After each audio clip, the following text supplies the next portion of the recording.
Olá pessoal, vamos começar mais uma aula aí de português, continuando o que nós havíamos visto na semana passada, que foi sobre a acentuação gráfica, né? Falamos de sílaba tônica e falamos da classificação das palavras quanto à posição da sílaba tônica.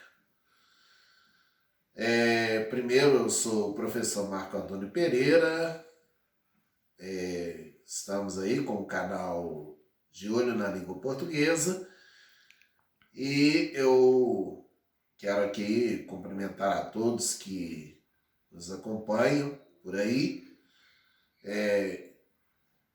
e quero dizer que já estou muito satisfeito com o número de pessoas que já se inscreveram, mas é preciso que haja mais inscrições, né?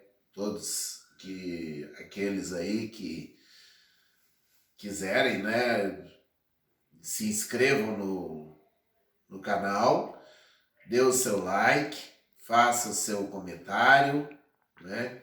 Nós esperamos aí que haja mais e mais e mais inscrições, mais e mais e mais comentários, muitos likes, e é isso aí.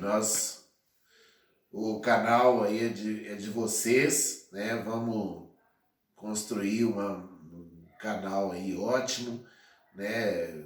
Falando aí da língua portuguesa, e a gente vai procurar fazer o melhor possível, né? Para que todos gostem aí do nosso trabalho, né? E é um sonho que eu já tinha há algum tempo e nós estamos agora tornando realidade esse sonho aí de fazermos esse canal que vai levar a língua portuguesa para brasileiros aí que estão interessados aí em fazer concurso público, em fazer vestibular, em fazer Enem e por aí vai, né? Então eu peço que se inscreva no canal, dê o seu like, faça o seu comentário e é isso aí. Vamos começar aqui, só eu vou dar uma situada naquilo que foi dado na aula passada sobre a questão da sílaba tônica e sobre a questão da posição das palavras quanto à posição da sílaba tônica.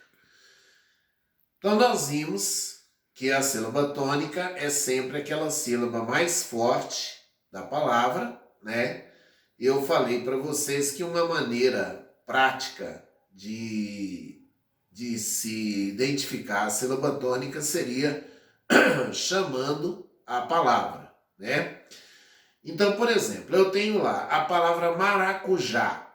Então, maracujá, a sílaba tônica é o já. Aqui, eu pronunciando a palavra devagarzinho, eu vou ter maracujá. Então, a sílaba tônica é o já. É a última sílaba. Eu tenho, por exemplo, a palavra café. Então, vamos lá. Café. Sílaba tônica, fé. Por exemplo, eu tenho a palavra livro. Livro. Então, sílaba tônica, li. Eu vou ter a palavra, por exemplo, escola. Escola. Sílaba tônica, co. Eu vou ter a palavra pântano. Pantano. Sílaba tônica, pan. Vou ter a palavra capítulo. Capítulo. Sílaba tônica, pi. Então, a sílaba tônica é sempre aquela sílaba que é pronunciada com mais força. Quando você chamar a palavra, você vai ver que vai ter uma parte dela que vai demorar mais. Então, essa parte em que você demorar mais, essa parte vai ser a sílaba tônica da palavra. Outra coisa que nós vimos também na aula passada foi a questão da posição, né, das palavras quanto à posição da sílaba tônica. Então, a gente tem uma palavra oxítona. O que é uma palavra oxítona? É aquela palavra em que a sílaba tônica é a última. Então, por exemplo, eu vou ter aqui a palavra cipó. Então, cipó, sílaba tônica, pó.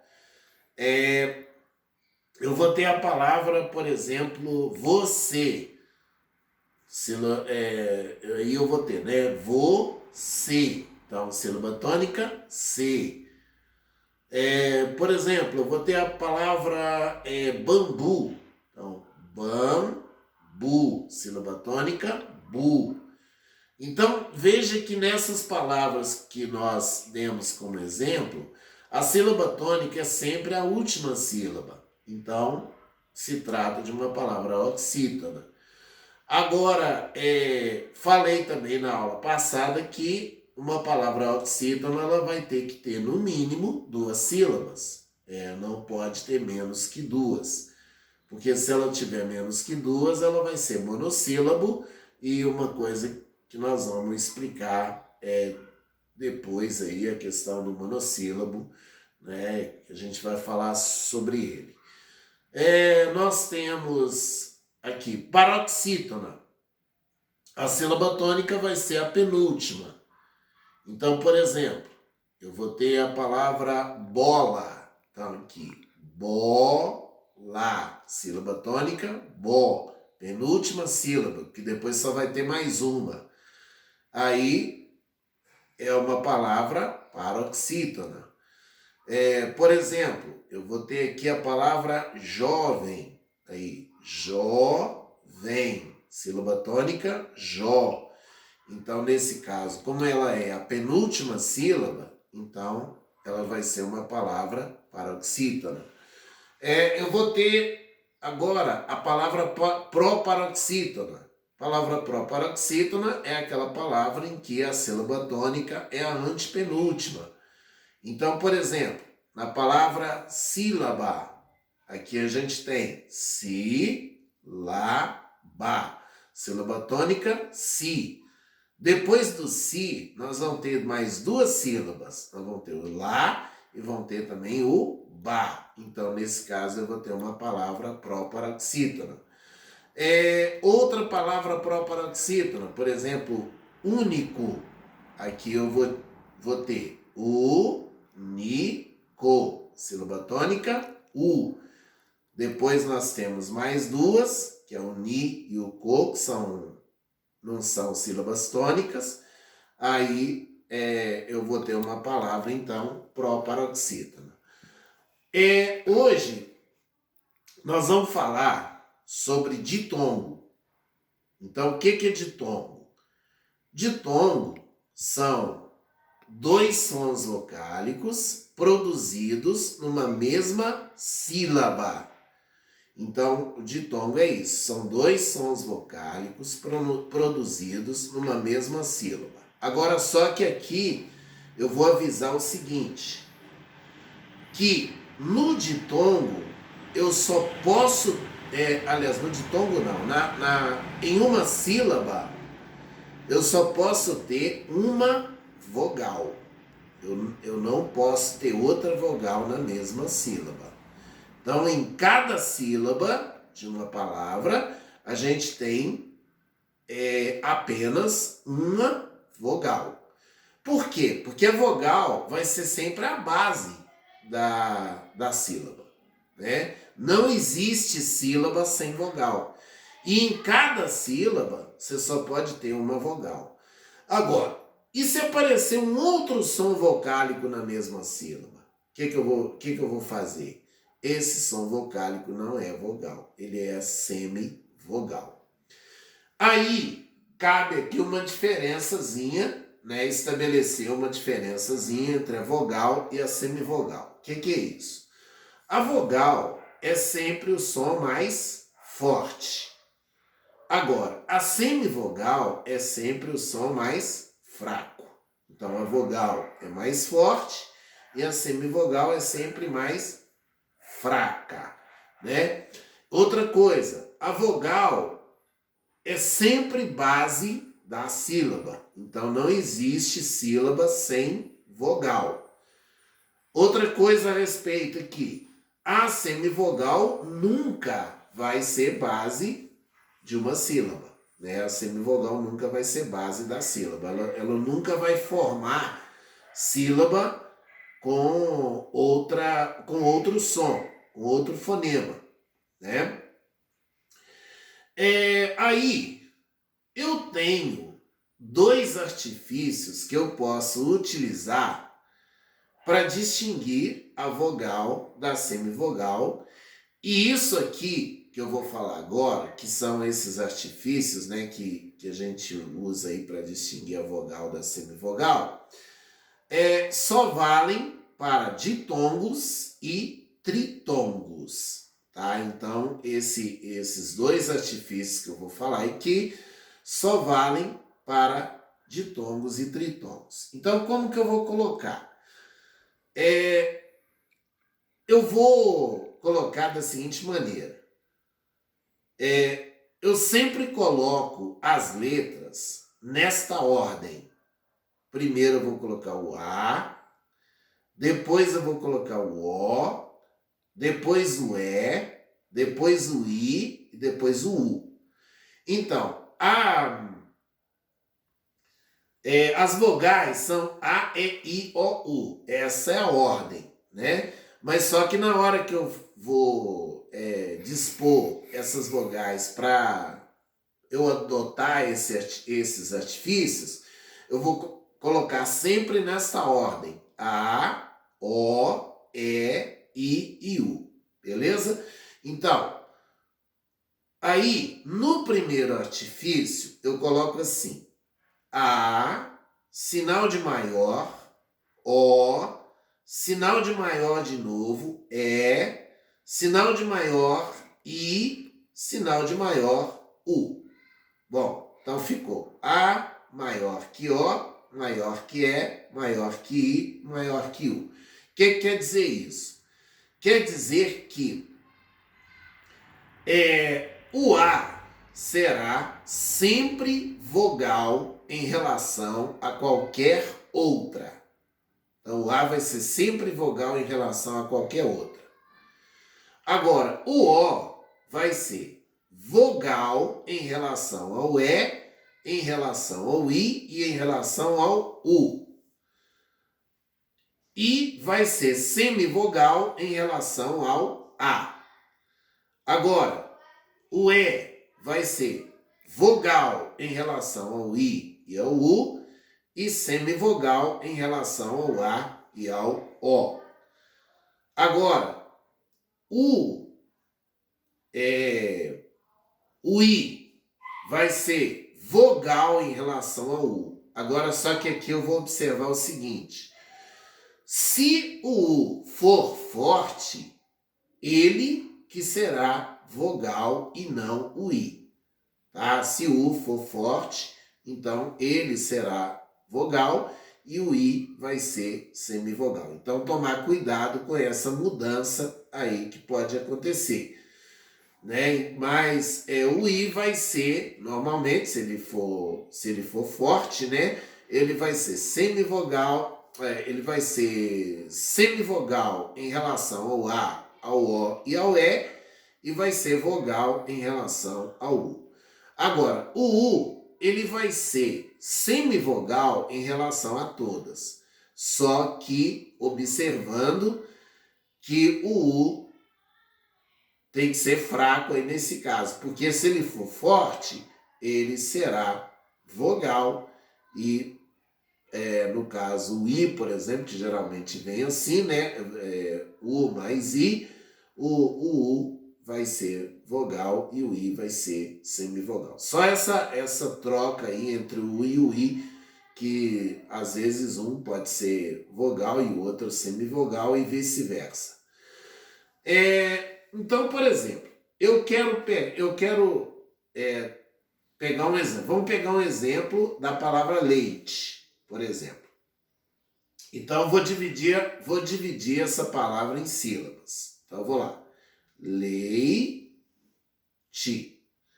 Veja que, nesse caso, eu tenho o E e o I juntos na mesma sílaba, na sílaba lei, né? Então, isso é o quê? São ditongo, porque são dois sons vocálicos. Agora, quem é vogal e quem é semivogal aqui? Então, eu vou dispor lá. A maior que O, maior que E, maior que I, maior que U. Então, aqui. O E é maior do que o I. Logo, o E é vogal e o I é semivogal. Então, são ditongo, né? Agora, vamos supor uma outra palavra. Por exemplo, a palavra lírio. Então, vamos dividir. Li, tracinho, rio. Repare que, aqui nesse caso, eu tenho o encontro vocálico I e O, né? I e O. Então, bom, aí vamos pegar I menor que O, porque no caso aqui, o I vai ser semivogal em relação ao O. Então, I semivogal, O vogal, né? No caso, só voltando aqui no leite, o E vai ser maior que o I, então o E vai ser vogal e o I vai ser semivogal. No caso de lírio, o I é menor que o O, então o I é semivogal e o O é vogal. Beleza.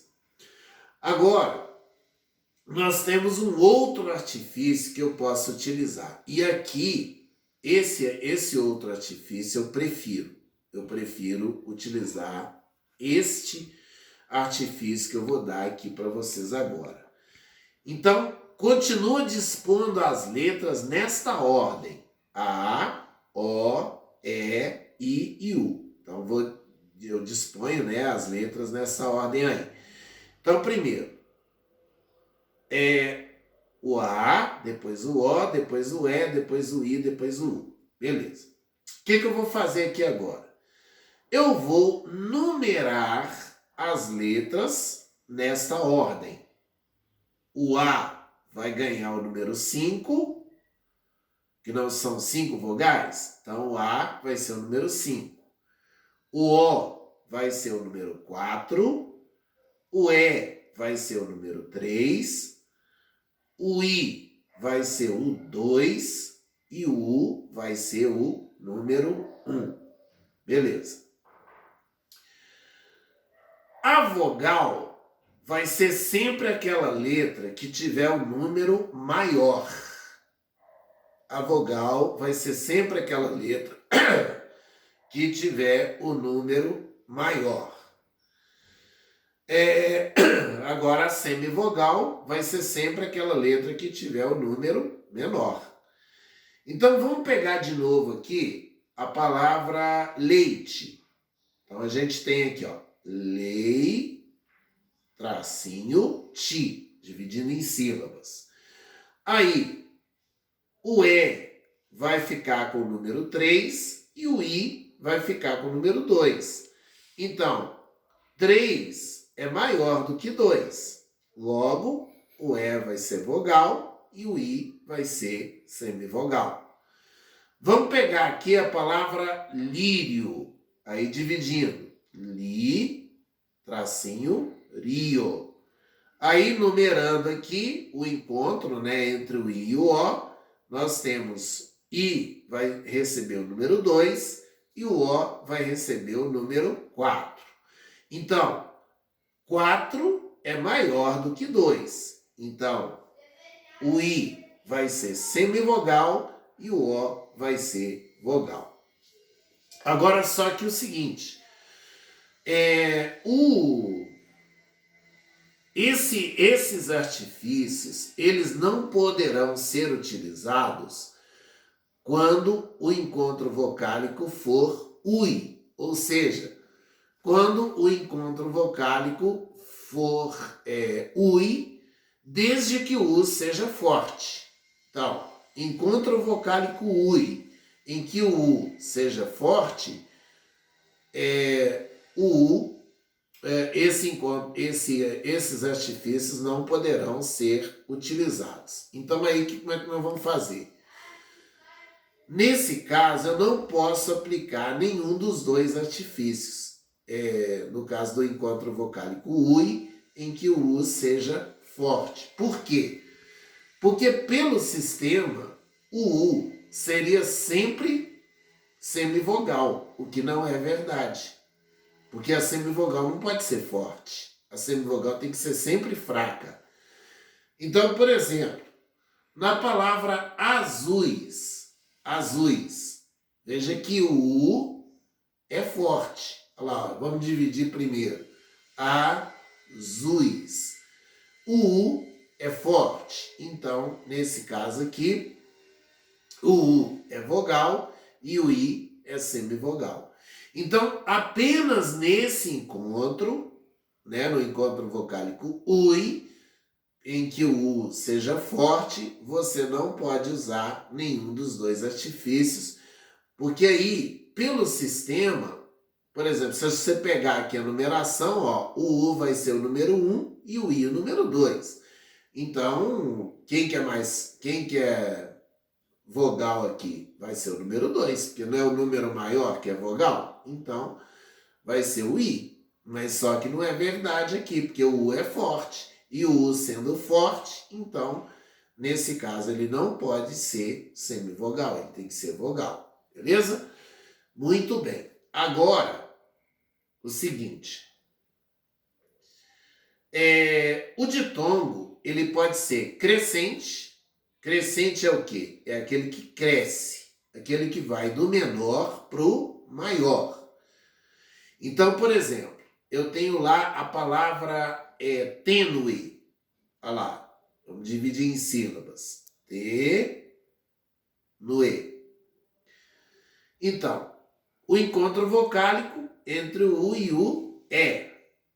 Aí, você numerando aqui os sons vocálicos, eu vou ter que o U é o número 1 e o E é o número 3. 3 é maior que 1. Então, quem vem primeiro? A semivogal está vindo primeiro. Então, semivogal mais vogal dá ditongo crescente. Por quê? Porque vai crescendo, ou seja, vai do menor para o maior. Agora, por exemplo, você pega no caso da palavra caixa. Então, nós vamos ter caixa, dividido as sílabas. Aí, nesse caso, você vai ter um ditongo decrescente. O que é um ditongo decrescente? É aquele ditongo em que é aquele ditongo formado por vogal mais semivogal, ou seja, é aquele que vai do maior para o menor. Então é só lembrar, ordem crescente é aquilo que vai do maior para o menor, do menor para o maior. Crescente vai do menor para o maior. Decrescente é o que vai do menor para o maior. É o que vai do maior para o menor. Então, no caso aqui da palavra caixa, por exemplo, nós temos caixa. Aí o encontro vocálico está entre o A e o I. Aí o A recebe o número 5 e o I recebe o número 2. 5 é maior do que 2. Logo, o A vai ser vogal e o I vai ser semivogal. Então, nesse caso, vogal mais semivogal, o que aconteceu? Foi do maior para o menor. Então, nesse caso, eu vou ter um ditongo decrescente. Então, ditongo crescente vai ser formado por semivogal mais vogal enquanto que o ditongo decrescente vai ser formado por vogal mais semivogal. Ok? Qualquer dúvida, pode voltar a aula de novo e assistir e tal, né? Façam aí os comentários se eu estou sendo claro nas explicações aí, que se não estiver sendo a gente corrige. Beleza? Muito bem. Aí nós vamos ter agora o ditongo aberto. O que é ditongo aberto? É aquele ditongo em que você pronuncia abertamente, né? Aquele que você abre mais a boca para pronunciar, sobretudo aqui a vogal, né? Então, o ditongo aberto é aquele ditongo que vai ter uma vogal aberta, né? Ou seja, aquela vogal que é pronunciada com maior abertura da boca. Então, por exemplo, eu tenho lá, ó, céu, né? Anzóis, pincéis e por aí vai, né? Agora, o que é ditongo fechado? Ditongo fechado vai ser aquele ditongo em que você tem menor abertura da boca, né? Você abre menos a boca para pronunciar. Olha lá, ó, a diferença. Céu é aberto. Agora, seu já é fechado, né? Agora, anzóis é aberto. Foi já é fechado, né? Por exemplo, ideia é aberto. Meia já é fechado. Aí, ó, ei. Então, tem essa diferença de pronúncia aqui. Porque no ditongo aberto, você vai abrir mais a boca para pronunciar. Agora, no ditongo fechado, você vai abrir menos a boca. Beleza? Depois nós vamos ter aqui o hiato. O que é o hiato? O hiato são duas vogais pronunciadas em sílabas diferentes, né? Então, o hiato vão ser duas vogais pronunciadas em sílabas diferentes. Então, por exemplo, eu tenho lá a palavra saúde. Aqui, sa-u-de. Veja bem que entre o A, nós temos o encontro vocálico entre o A e o U, né? Porque são essas duas vogais que estão seguidas aí. Aí, o A é pronunciado numa sílaba e o U é pronunciado na outra sílaba, né? Por exemplo, eu vou ter a palavra saída. Olha lá, ó. Sa-i-da. O A está pronunciado numa sílaba e o I está pronunciado numa outra sílaba. Então, nesse caso aí, eu vou ter um hiato. Muito bem. Agora, nós vamos gravar um outro vídeo aí já falando das regras de acentuação gráfica, né? Falando aí as regras de acentuação gráfica, nós vamos gravar um outro vídeo e também eu vou falar no próximo vídeo da diferença entre o monossílabo átono e o monossílabo tônico, né, para não ficar muito extenso aí. Inscrevam-se no canal, façam seus comentários, desculpem aí alguma falha, se houve alguma, e voltaremos aí no próximo vídeo falando de monossílabo átono, monossílabo tônico e já falando também das regras de acentuação gráfica. Um abraço a todos e fiquem com Deus.